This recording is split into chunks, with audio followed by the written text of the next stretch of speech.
Once you have picked a theme, you need to start formulating your research question.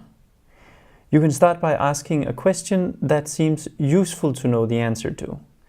Once you begin reading the literature on the subject, you may find that your initial question has already been answered. Sometimes you may find many possible answers to your initial research question. Then you will have to revise your question.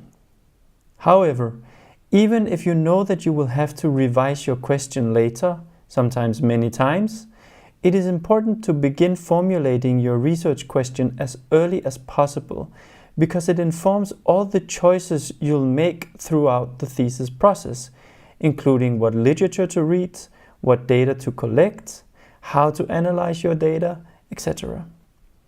Your research question is your guiding star, so to speak. When formulating the research question, you can consider whether you want to ask a what, how, or why question.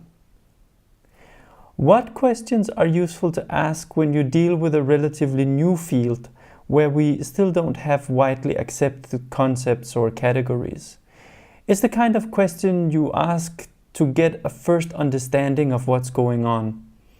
For example, Schumpeter, a pioneer in the study of entrepreneurship, asked, "What are the ways in which entrepreneurs create growth in society?"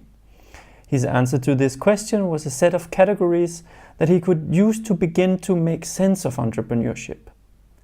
Similar, Doss noticed that technology partnerships between larger and smaller firms often fail.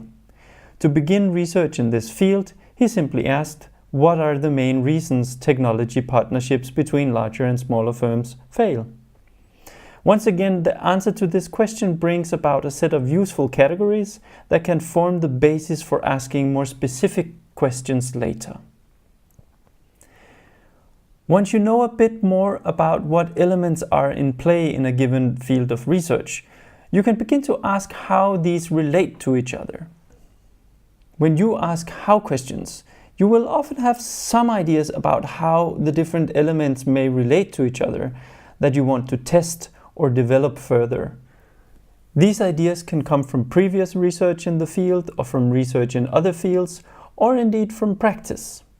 Some examples of how questions are: how does team composition impact performance of startups?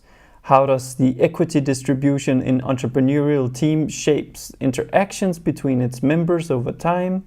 And how can entrepreneurial firms benefit from alliances with larger partners?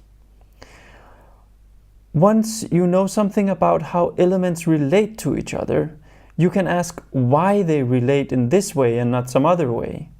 As a rule of thumb, you will not ask why questions before there have been done a fair amount of research in a given field.